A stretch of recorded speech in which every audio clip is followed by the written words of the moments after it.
최근에 TV를 보면 광고를 주름 잡는 두 사람이 있습니다.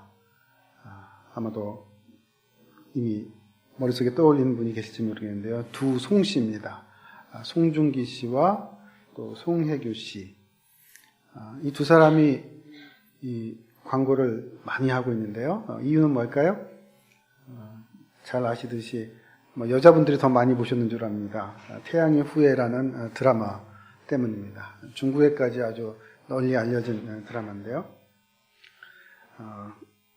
드라마가 끝난 후에도 후유증이 계속 있습니다. 그 중에 한 분이 이 유시진 대위 역할을 했던 송중기 씨한테 물었답니다. 많은 대사 중에 어떤 대사가 가장 기억에 남습니까? 그랬더니 뭘까요? 아마 아시는 분은 아시겠죠? 사과할까요? 고백할까요? 라는 대사라고 합니다. 드라마는 끝났지만 이 대사는 계속 패러디되고 있고 사람들의 기억에 남아 있습니다. 그리고 이 대사를 할 때마다 다시 그 드라마의 명장면들이 떠올려집니다. 왜 이 얘기를 하냐면 저도 오늘 송중기 씨가 유시민 대위가 한 그 대사와 같은 명대사를 한번 좀 써봤으면 하는 마음이 있어서 제목을 이렇게 잡았습니다. 사랑의 시 어떻게 쓸까요? 시를 잘 써서 그런 것도 아니고 제 바람은 한 가지입니다. 오늘 이 예배도 금방 지나갈 것이고 설교도 금방 한 30분 있으면 지나갈 겁니다. 설교 지나간 후에 이 제목이 기억이 남기를 바랍니다. 그래서 그 제목을 통해서 오늘 이 시간 주님께 주셨던 말씀이 우리 삶에 진짜 오랫동안 한평생까지 갈 수 있으면 좋겠는데요. 그렇게 되기를 저는 바랍니다.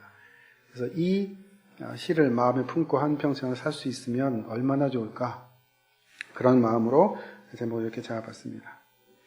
한 가지 이야기를 더 드리겠습니다. 아마 뭔가를 가르쳐 본 경험이 있으실 겁니다. 친구한테 공부를 가르쳐 본 경험도 있고, 배워본 경험도 있고, 또 자녀에게 이것저것 가르쳐 본 경험이 있으실 줄 압니다. 아이들에게 한글을 가르치죠. 한글은 사실 학교에서 안 가르치고 부모들이 가르치는 것 같습니다. 초등학교 들어가면 아이들 수학도 가르칩니다.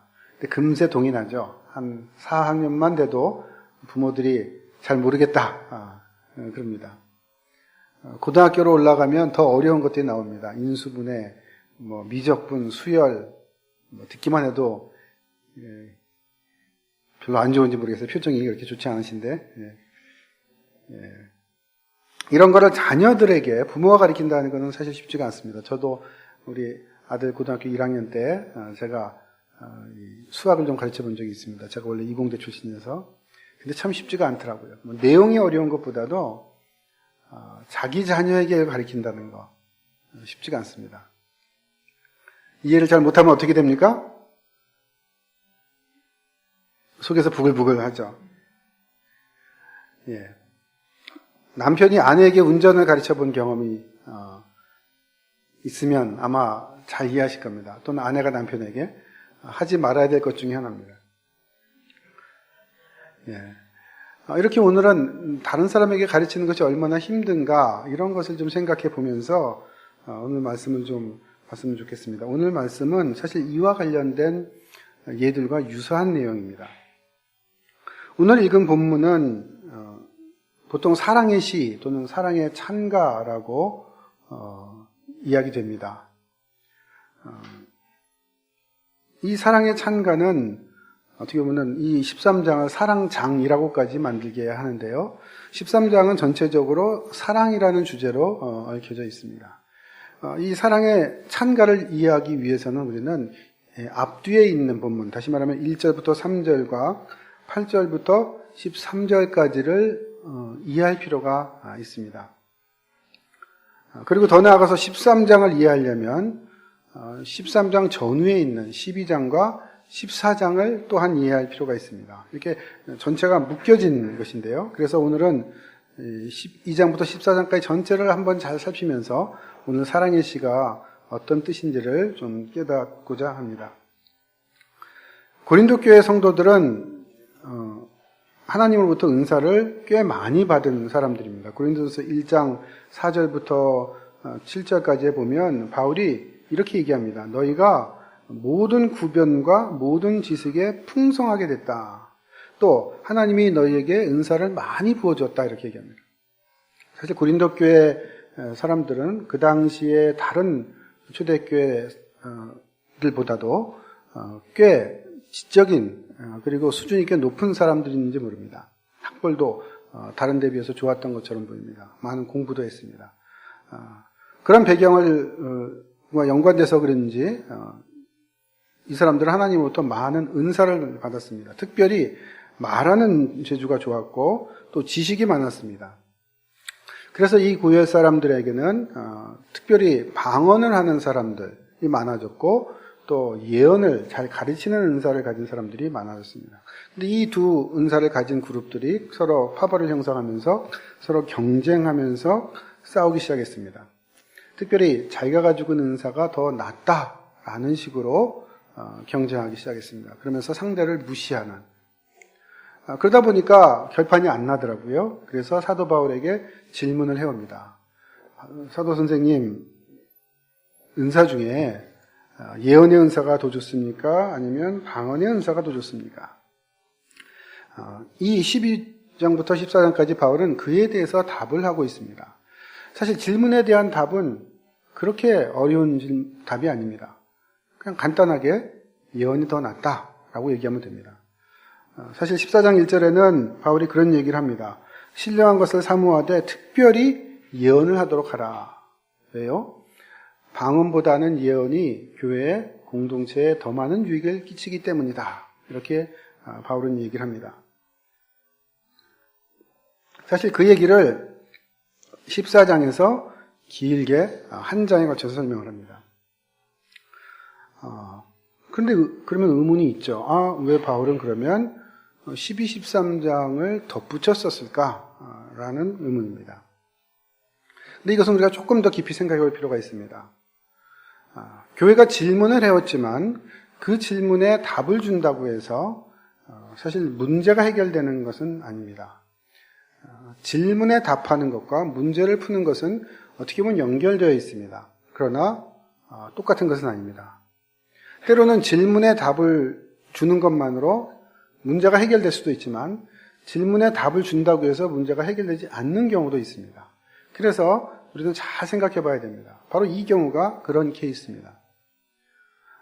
만일 생각을 해보십시오. 이 두 파가 싸우고 있는데 질문이 나왔습니다. 어느 은사가 낫습니까? 바울이 답합니다. 예언이 낫습니다. 그러면 교회가 평화로워질까요? 아니죠. 왜냐하면 두 파가 서로 자기가 잘났다고 자기 은사가 더 좋다고 싸우고 있었는데 한쪽에 손을 들어주면 그 경쟁 상황이 끝날까요? 아닙니다. 예언파는 기가 살 것이고 은사파는 기가 죽고 그렇다고 해서 서로 좋게 지낼 것 같지는 않습니다. 결국 갈등 문제는 해결되지 않는 것입니다. 그래서 바울은 사실 12, 13장을 길게 넣어서 답변을 합니다. 마치 이것은 우리가 병을 고칠 때 우리가 해야 되는 것과도 유사합니다. 병에는 증상이 있고 그 증상의 원인이 있습니다. 의사들은 병의 증상을 치료할 뿐만이 아니라 사실은 원인을 치료합니다. 예를 하나 들어보십시다. 열이 났습니다. 어떻게 처리하면 됩니까? 머리가 아프면서 열이 났어요? 물론 가장 쉬운 답은 해열제를 먹이면 됩니다. 아이들 열날 때 해열제 먹여서 재우고 그러면 날 것 같죠. 물론 간단한 경우는 낫습니다. 감기의 경우는 그냥 해열만 시켜도 감기는 나중에 조금 있으면 없어지니까. 그러나 문제의 원인이 다른 것일 때는 열을 낮추는, 다시 말하면 증상을 치료하는 치료약으로는 해결되지가 않습니다. 저희 아들이 자라면서 한번 열이 난 적이 있어요. 열이 뭐 여러 번 났었는데 그날은 좀 더 심하게 나더라고요. 그래서 이거 아차 싶어가지고 응급실에 데려갔습니다. 검사를 해보더니 의사분이 얘기를 합니다. 뭐라고요? 이거는 그냥 열나는 해열제로 되는 것이 아니랍니다. 뇌수막염이었습니다. 그래서 결국은 일주일간 입원하면서 치료를 해서 나았습니다. 열이 난다는 증상은 치료할 수 있습니다. 그러나 그 증상의 원인이 되는 치료를 해야 됩니다. 그래야만 병이 고쳐지는 것이죠. 마찬가지입니다. 지금 고린도 교회는 은사 경쟁, 갈등이라는 병을 앓고 있습니다. 그 증상 중에 하나는 어느 것이 더 뛰어난 은사인가라는 것을 알고 싶어 하는 겁니다. 그래서 싸웠어요. 질문에 답한다고 해서 해결이 안 됩니다. 바울은 근원적인 치료를 하고자 합니다. 그래서 12, 13장에 길게 씁니다. 이들이 경쟁하는 이유 중에 하나는 뭐였을까요? 그거는 자기 은사는 좋고 남의 은사는 별 볼 일 없다라는 생각입니다. 다시 말하면 다른 사람의 은사를 인정하지 않는 것, 이것이 그들의 문제였습니다. 그래서 바울은 12장에 길게 씁니다. 뭐라고 씁니까? 모든 은사는 다 필요하다. 하나님께서는 다양한 은사를 주셨다. 그러니까 너는 이 은사, 저 은사 가진 사람을 무시하지 말아라 라고 합니다. 이렇게 얘기를 해야 사실 갈등이 해결되는 기회가 생기는 겁니다. 그러나 그것만 가지고도 사실은 근본적인 해결은 또 되지 않습니다. 왜냐하면요, 사람들이 다른 은사가 중요한 것을 몰라서 그렇기도 했지만 자기 은사를 쓸 때 함부로 썼기 때문입니다. 다시 말하면 은사를 활용하는 방법을 몰랐기 때문에 바울은 그들에게 은사를 어떻게 쓰는가라는 방법을 지금 13장에서 얘기합니다. 사랑장이 등장하는 이유는 바로 이것입니다. 은사를 쓰는 방법을 얘기해 주는 겁니다. 그 방법은 뭐겠습니까? 한마디로 사랑으로 쓰라라는 것이죠. 그렇기 때문에 사랑장이 등장하는데 사랑장 안에는 사랑 얘기가 계속 나오지만 재미있게도 방언과 예언 얘기가 덩달아 나옵니다. 13장 1절에 보면 사람의 방언, 2절에 보면 예언하는 능, 이런 얘기가 나옵니다. 그러면서 사랑이 없으면 이게 다 무효다, 의미가 없다, 유익하지 않다, 이렇게 얘기합니다. 8절에도 마찬가지입니다. 사랑 얘기가 나오죠. 사랑은 언제까지든지 떨어지지 아니하나.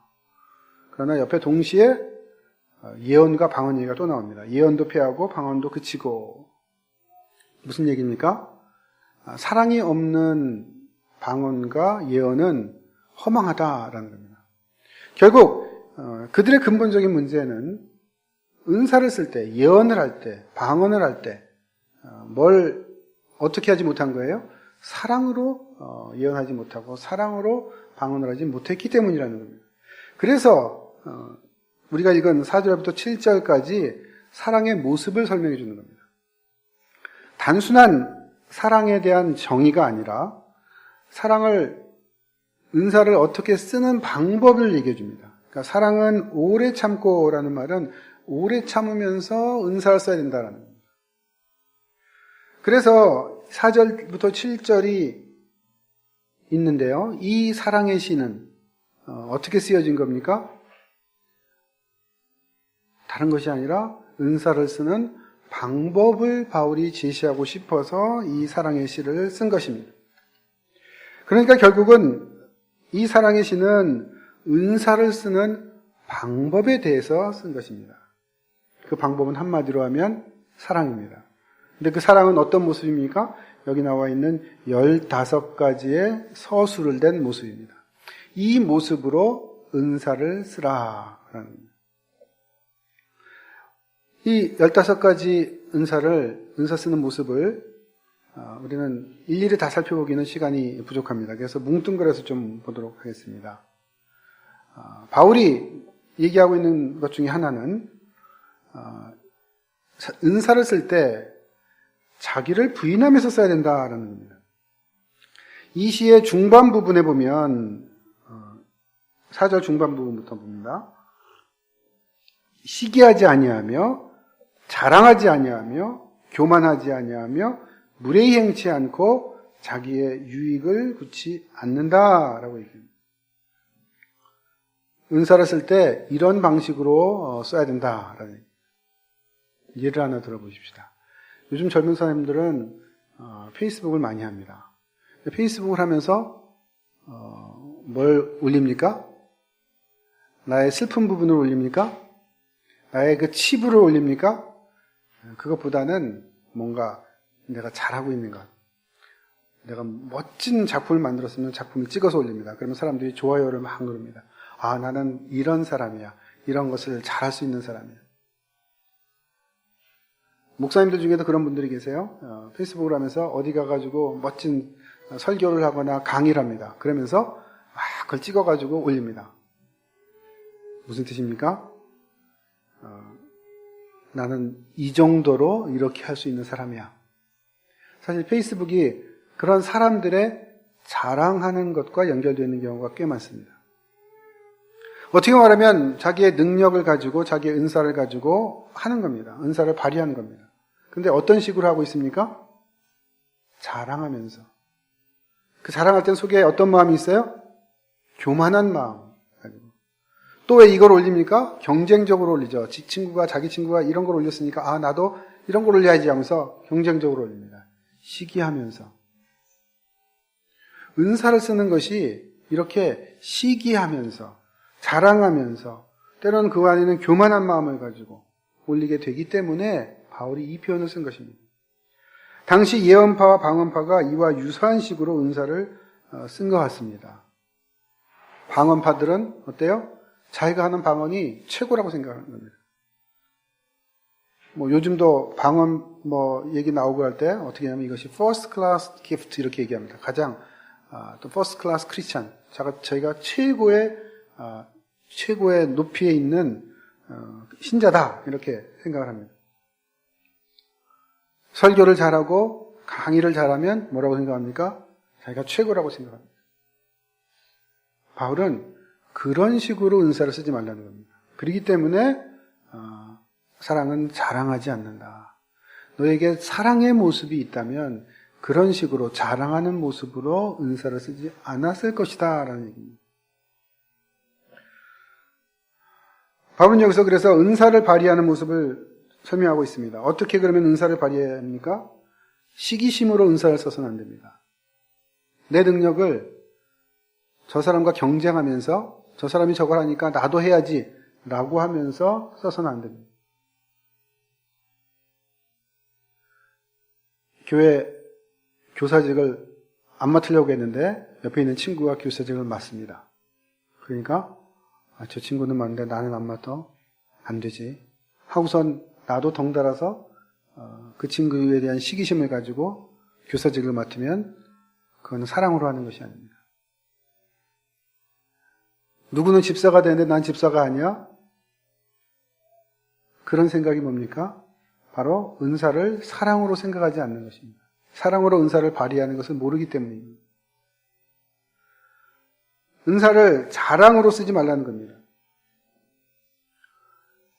은사는 곧 다른 말로 하면 능력입니다. 능력이 있는 사람은 뭐 하고 싶어져요? 자랑하고 싶어집니다.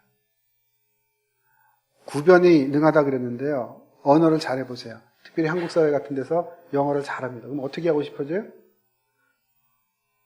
그냥 영어 안 써도 되는데 그냥 영어를 쓰는 겁니다. 왜요? 나 이런 사람이야. 나 이렇게 대단한 사람이에요. 우리는 그러잖아요. 연예인도 그냥 나와서 할 때는 그냥 넘어갔는데 거기다 영어를 막 잘한다 그러면 다시 보이죠. 그렇게 자기 능력이 있을 때, 언어뿐만이 아니라 남을 가르치는 능력, 지식이 많을 때 어떻게 됩니까? 내 안에 교만함이 싹틀 수 있습니다. 은사와 능력이 있는 사람은 쉽게 교만해질 수 있습니다. 은사와 능력이 있는 사람은 성공합니다. 많은 경우에. 회사의 높은 직책에 오르기도 하고 사장이 되기도 합니다. 그러면 어떤 마음이 그 속에서 싹틉니까? 교만해지죠. 그래서 어떻게 해요? 부하 직원이나 아래 직원은 쉽게 생각합니다. 무례하게 행동하게 됩니다. 왜 갑질이란 말이 나옵니까? 갑질을 하는 사람들은 은사가 없는 사람들일까요? 능력이 적은 사람들일까요? 아닙니다. 능력이 많은 사람 주로 해당됩니다. 능력이 많고 힘이 있으니까 높은 위치에 올라가게 됩니다. 그러면 아까 얘기했듯이 자신을 자랑하고 싶어지고 결국 교만해지고 그러다 보면 무례히 행하게 되면서 다른 사람은 무시하게 되는 소위 말하는 갑질을 쉽게 행할 수 있게 되는 겁니다. 바울은 이렇게 얘기합니다. 재능은 사랑으로 써야 됩니다. 사랑은 자랑하지 않습니다. 교만하지 않습니다. 무례히 행치 않습니다. 내가 가지고 있는 능력을 무례히 쓰지 말라는 겁니다. 자기 이익을 구하지 않는다는 겁니다. 하나님께 내게 주신 능력을 가지고 나에게만 도움이 되도록 쓰지 말라는 겁니다. 영어를 배웠어요. 영어를 유창하게 합니다. 네이티브 스피커랑 유사해요. 그럼 어떻습니까? 그걸 가지고 우리 한국 사회에서는 쉽게 돈을 벌 수 있어요. 그 놀라운 은사를 어디에만 씁니까? 나를 세우는 데만, 나를 높이는 데만, 내가 돈 버는 데만 씁니다. 그래서 유명한 강사가 돼서 엄청난 돈을 벌기도 합니다. 바울은 뭐라고 얘기합니까? 물론 돈을 버는 것도 필요합니다. 그러나 그 은사를 자기의 유익에만 쓸 수 없는 것입니다. 바울이 얘기하는 이 사랑의 모습의 두 번째 영역은 자신을 부인하는 것만이 아니라 이 은사를 가지고 악에 쓰면 안 된다는 겁니다. 그리고 의에 써야 된다는 겁니다. 그래서 바울은 이렇게 얘기합니다. 사랑은 성내지 아니하고 악한 것을 생각지 않는다. 내가 능력이 있는데 다른 사람들이 나를 인정해 주지 않으면 어떻게 합니까? 내가 높은데 내 능력으로 높은 자리에 올라가는데 다른 사람이 나를 내 높은 자리에까지 대우해 주지 않으면 어떻게 합니까? 성을 내죠. 화를 냅니다. 때로는 그 능력을 가지고 얻은 기득권을 가지고 악한 일을 하죠. 하나님 주신 능력을 가지고 열심히 해서 검사가 됐습니다. 검사장이 됐어요. 은퇴했어요. 변호사가 돼서 뭐 합니까? 우리 뉴스에 떠도는 얘기입니다. 정관예우합니다. 그건 뭐예요? 악한 모습이죠. 죄 있는 자들을 방면해주는 일을 하는 거예요. 돈을 받고. 법의 정신이 아닙니다. 그럼에도 불구하고 그 일을 행합니다. 무엇이 그걸 그렇게 할 수 있게 만들어줍니까?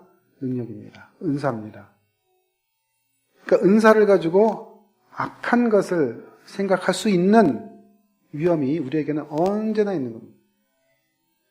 정관예우하는 사람들이 똑똑하지 않아서 그렇습니까? 훨씬 똑똑하죠. 빨리빨리 돌아갑니다.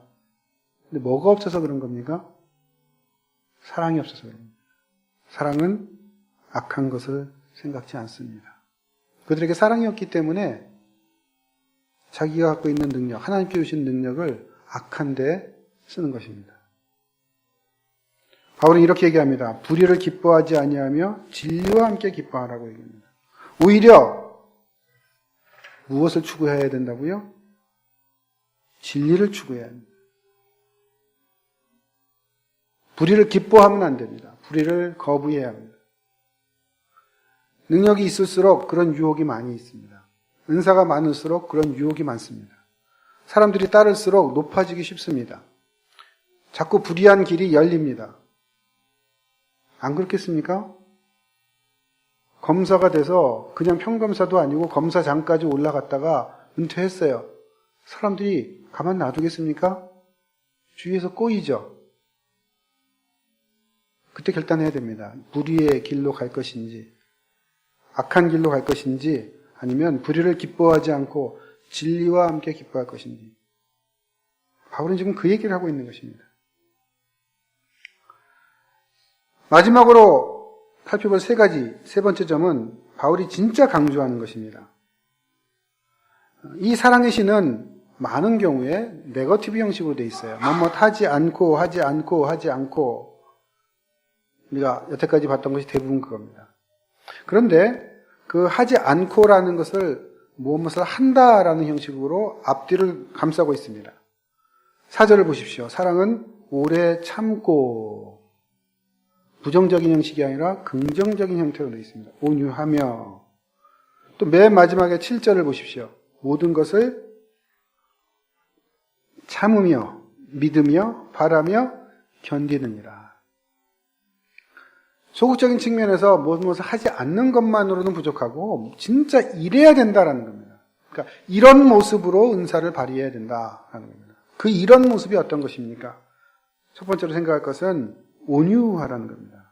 사랑은 온유하며. 아마도 방언파와 예언파들은 자신들의 은사를 강조하다 보니까 자신들의 은사를 아주 높이 여기다 보니까 다른 사람들을 무시하는, 그러다 보니까 어떻게 됩니까? 온유하지 못하는 모습이었죠. 남에게 상처를 주는 모습입니다. 하지만 바울은 얘기합니다. 사랑은 온유하다. 너에게 사랑이 없다. 은사를 쓸 때. 은사를 쓸 때 어떻게 해야 된다고요? 온유해야 한다는 겁니다. 예언은 남을 잘 가르치는 일입니다. 남을 잘 가르칠 때 어떻게 해야 합니까? 온유한 모습으로 해야지. 남을 잘 가르칠 때 어떻게 해야 돼요? 눈에서 레이저가 나오면 됩니까? 엄마가 자식을 가르칩니다. 수학을 가르쳐요. 초등학교 3학년 수학입니다. 이렇게 설명해 줬어요. 이렇게 해서 1차 방정식의 해는 이거야. 해봐. 아들이 하다가 머뭇머뭇합니다. 그때 엄마의 눈은 어떻습니까? 눈에서 레이저가 나오죠. 입에서는 뭐가 나옵니까? 가시가 나올 수 있습니다. 가르치는 은사는 그렇게 해서는 안 된다라는 겁니다. 온유하게. 하나님께서 우리에게 주신 은사를 우리가 활용할 때 해야 될 중요한, 어떻게 보면 적극적인 측면에서 첫 번째 것은 온유해야 한다. 이거는 머리로만 가지고는 되지는 않는 것 같아요. 저도 늘 힘듭니다. 마음으로 나와야 돼요. 가슴이 뜨거워져서 나와야 됩니다. 적적인 측면의 또 한 가지는 뭐냐면요. 오래 참음입니다. 사실 이 오래 참는 것이 바울이 이 사랑의 시에서 가장 강조하는 것입니다. 왜 그럴까요? 보십시오. 사랑의 시가 어떻게 시작합니까? 사랑은 어떻다고요? 오래 참고. 오래 참는 것으로 운을 뗍니다. 사랑의 시가 어떻게 끝나는지도 보십시다. 어떻게 끝납니까? 7절에 모든 것을 견디느니라. 오래 참음이나 견디는 거나 말이 좀 다른데 비슷하죠? 오래 참는 겁니다. 근데 마지막 7절은 그냥 견디는 것만 얘기하지 않고 7절 전체가 보면 어떻게 되세요? 믿음, 소망, 사랑과 관련된 얘기가 나오면서 그 모든 것을 뭐로 감쌉니까? 모든 것을 참으며로 시작해서 모든 것을 견디는 거로 끝나요. 다시 말하면은 15개의 서술어가 나오는데 사랑에 대한 그 중에 3개가 뭡니까? 다 참는 겁니다. 다시 말하면 지금 고린도 교회 사람들이, 이 은사파들이, 방언파와 예언파들이 뭘 제일 못한 거예요? 은사를 쓸 때 참는 걸 못하는 겁니다. 특별히 가르치는 은사를 가진 사람들은 이것이 매우 매우 중요합니다.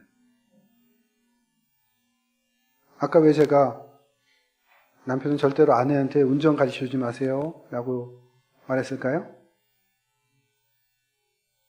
10이면 9 정도는 남편이 아내를 가르치면 싸웁니다. 운전 가르치다. 왜요? 운전이라는 게 이렇게 쉽지가 않거든요. 잘 안 됩니다. 그럼 어떻게 돼요? 남편이 참지 못하고 터집니다. 그럼 실험 한번 해보시고 싶으시면 젊은 분들은 결혼하신 다음에 한번 아내한테 한번 운전을 가르쳐 보십시오. 어떻게 되나. 참아야 되는데 참는 게 쉽지가 않습니다. 저는 학교에서 우리 학생들을 가르치고 있는데요. 우리 학교 학생들은 대부분 사역자입니다. 한 3분의 1은 목사님이고 또 한 3분의 1은 전도사님들이고 또 그 중에 한 4분의 1은 또 나머지 4분의 1은 선교사 이 정도 됩니다. 또 그냥 성도들 중에서 열심인 분들이 옵니다. 그런데요, 이분들에게 제가 성경을 가르치는데 가르치고 나서 몇 주 후에 묻습니다. 지지난 시간에 이거 얘기했죠? 뭐라고 답이 나올까요? 아무 얘기도 안 합니다. 그 중에 한두 분만 했어요 그러고요. 어떤 분들은 안 했다고 자신 있게 얘기합니다. 무슨 얘기가 아닙니다, 사실. 그렇죠? 여러분, 지난주에 목사님이 한 설교 본문이 어딘지 기억나세요? 설교 메시지가 뭔지 기억나십니까? 그럴 때 어떻게 생각이 들겠습니까? 제가 답답하죠. 한 학기 지나서 묻잖아요? 그러면 전혀 들은 적이 없다고 합니다. 다수결 투표를 하면 제가 지는 거예요. 근데 가장 심한 경우는 어떤 거냐면요. 3시간 동안 지금 강의를 해가지고 딱 끝냈습니다. 끝내고 나서 딱 질문을 하죠. 혹시 여기 강의한 것 중에 질문이 있으면 질문해 주시기 바랍니다. 그럼 한 학생이 손을 들고선 질문을 하는데, 좋은 질문을 하면 좋죠. 근데 어떤 질문을 하는지 아세요? 바로 좀 전에 설명한 거. 그거를 질문합니다. 그건 무슨 뜻이에요? 여태까지 내 얘기를 안 들었다는 얘기잖아요. 잠을 잤든지. 근데 분명히 잠은 안 잤어요. 그럴 때 어떤지 아세요, 속에서? 그냥. 아니, 나는 3시간 동안 이렇게 열심히 10번을 퇴해서 설명을 했는데, 그걸 지금 질문한다는 얘기는 이해를 하나도 못했다는 얘기잖아요. 답답하죠. 제가 학교에서 가르칠 때 초창기에는 그때 막 화가 나가지고, 아니, 이 목회자가, 사역자분들이 이래서 되겠느냐 막 이래가지고 좀 화가 났었던 적이 있었습니다. 요즘은 많이 이제 수그러들었어요. 겪다 보니까 또 만성이 된 것도 있지만 사실 제 자신을 억누르려고 진짜 오래 참는 노력을 해봅니다. 그래서 요즘은 어떻게 대화하냐면요. 딱 그럴 때 화가 나는 것처럼 느껴질 때 제일 먼저 말에 운을 띱니다. 네, 좋은 질문입니다. 그냥 좋은 질문은 맞거든요. 중요한 얘기를 질문한 거니까 지금 여태까지 가르친 데 참고 인내해야 합니다. 은사를 발휘할 때.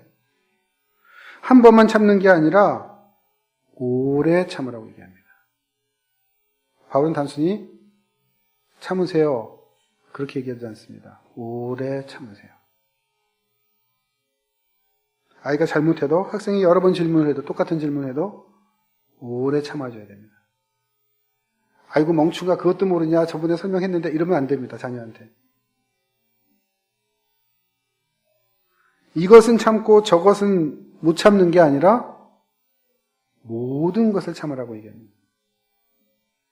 예외를 두지 않습니다.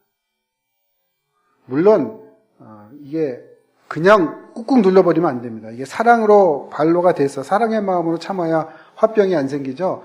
마음에 사랑은 없고 그냥 참으면 그럼 병이 생깁니다. 사랑은 모든 것을 참는다 이렇게 얘기를 합니다. 부모가 자녀들의 여러 가지 것들에 대해서 참죠. 자식들은 잘 모릅니다. 그렇죠? 부모가 돼봐야 알죠. 부모가 얼마나 참는지. 자식들이 잘못하는 거를 남편이나 아내가 해봤어요. 그럼 어떻게 될까요? 쉽게 화병이 날 겁니다. 근데 부모들은 자식 때문에 화병이 잘 나지 않아요. 왜요? 왜 그럴까요? 사랑이 있기 때문에 그렇습니다. 부모는 자식을 사랑하기 때문에 자식이 진짜 나쁜 행동을 하거나 뭐 해도 막 화가 나죠. 그래도 참습니다. 근데 그거는 병으로 잘 가지 않는 것 같아요. 왜요? 사랑이 있기 때문입니다. 사랑은 모든 것을 참는다. 참다가 폭발하지 말라는 겁니다. 그래서 견디라라고 얘기합니다. 모든 것을 견딥니다. 그냥 사랑이 없는 상태에서 참으면요. 올라가면 올라갈수록 어떻게 돼요? 누적되면 누적될수록 폭발하는 때가 다가옵니다. 그리고 한 번에 빵 하고 폭발하면서 문제가 되죠. 그런 사랑으로 참는 것은 모든 것을 폭발하지 않고 견디게 해줍니다. 하나님께서는 우리에게 능력을 주십니다. 은사를 주십니다. 재능을 주십니다. 그리고 그 재능과 은사는 교회 안에서 활용이 되고 더 나아가서는 우리의 인생에서 활용이 됩니다. 그래서 우리에게 때로는 직업을 갖게 합니다. 근데 그 직업을 어떻게 써야 되겠습니까? 뭘로 써야 되겠습니까? 사랑으로 쓰라는 얘기입니다. 오늘 이 사랑의 시가 우리에게 보여주는 건 뭐냐면요. 하나님께서 우리에게 주신 그 모든 은사와 재능 또는 우리의 직업, 이 모든 것을 사랑으로 쓰라는 겁니다. 말씀을 정리합니다. 은사는 사랑으로 써야 합니다. 나를 높이는 데 쓰지 말고 악한 일에 쓰지 말아야 합니다.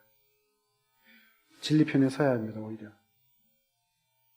내 능력이나 내 직업이 내가 대단한 사람으로 보이게 하는 걸 조심해야 합니다. 그게 사랑의 모습입니다. 오히려 나는 내 은사와 능력을 쓸 때 온유한 모습을 견지해야 할 것입니다. 오래오래 사랑의 굳은 살이 배이도록 해야 합니다. 바울이 여기서 이 사랑의 시에서 정리한 15개의 모습으로 우리는 은사를 써야 합니다.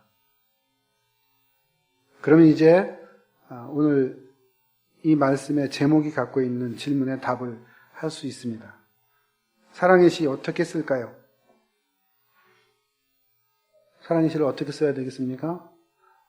은사를 활용할 때 쓰라는 겁니다. 사랑의 시를 저작하는 이야기가 아닙니다. 활용하는 이야기입니다. 영어로 말하자면 사랑의 시를 write down 하는 얘기가 아니고 뭐예요? how to use 하는 거예요. 어떻게 쓰냐라는 겁니다.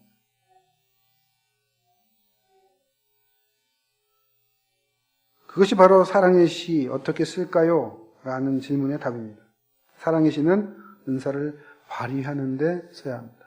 재능을 쓸 때 써야 합니다. 내 능력 때문에 내 직업 때문에 교만해질 때 그럴 때가 분명히 있을 겁니다. 늘 실패만 하지 않습니다. 성공할 때가 있습니다. 그때 우리에게 필요한 것이 뭡니까? 사랑의 시입니다. 이 사랑의 시를 그때 써야 합니다. 내 일과 내 직업에서 만나는 사람들 때문에 힘들어질 때가 있습니다. 내 재능을 발휘하려고 하는데 옆에 있는 동료, 옆에 있는 과장 또는 위에 있는 부장이 나를 힘들게 합니다. 그때 폭발하지 말라는 겁니다. 인내하며 내 은사를 써야 합니다. 그때 필요한 것이 이 시입니다. 그래서 그때 우리는 이 시를 암송해야 합니다. 특별히 가르치면서 힘들 때, 내 일에 지칠 때 이 사랑의 송가를, 이 노래를 불러야 합니다. 사랑의 시 어떻게 쓸까요? 은사를 발휘할 때 쓰는 겁니다. 저는 여기 모인 우리 모두가 이 시를 읽고 암송하고 부르면서 하나님께서 우리에게 주신 은사와 능력과 재능과 직업을 우리 인생 마지막 날까지 잘 감당하시기를 소원합니다. 제가 처음에 말씀드렸듯이 이제 설교는 끝이 납니다. 예배도 좀 있으면 끝이 납니다. 여러분들 인생의 한 편에서 한 페이지를 채우고 그냥 넘어갑니다. 다음 주에 지난주 설교 말씀이 뭐였더라? 제가 한 다른 얘기 다 기억이 안 날지 모릅니다. 열 나는 문제, 원인 치료, 증상 치료 다 생각이 안 날지 모릅니다. 한 가지만 여러분에게 남았으면 좋겠습니다. 사랑의 시 어떻게 쓸까요?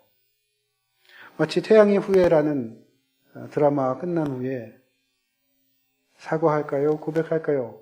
라는 명대사가 기억에 나서 다시 그 드라마를 떠올리듯이 사랑의 시 어떻게 쓸까요? 라는 이 구절이 여러분들 마음속에 남았으면 좋겠습니다.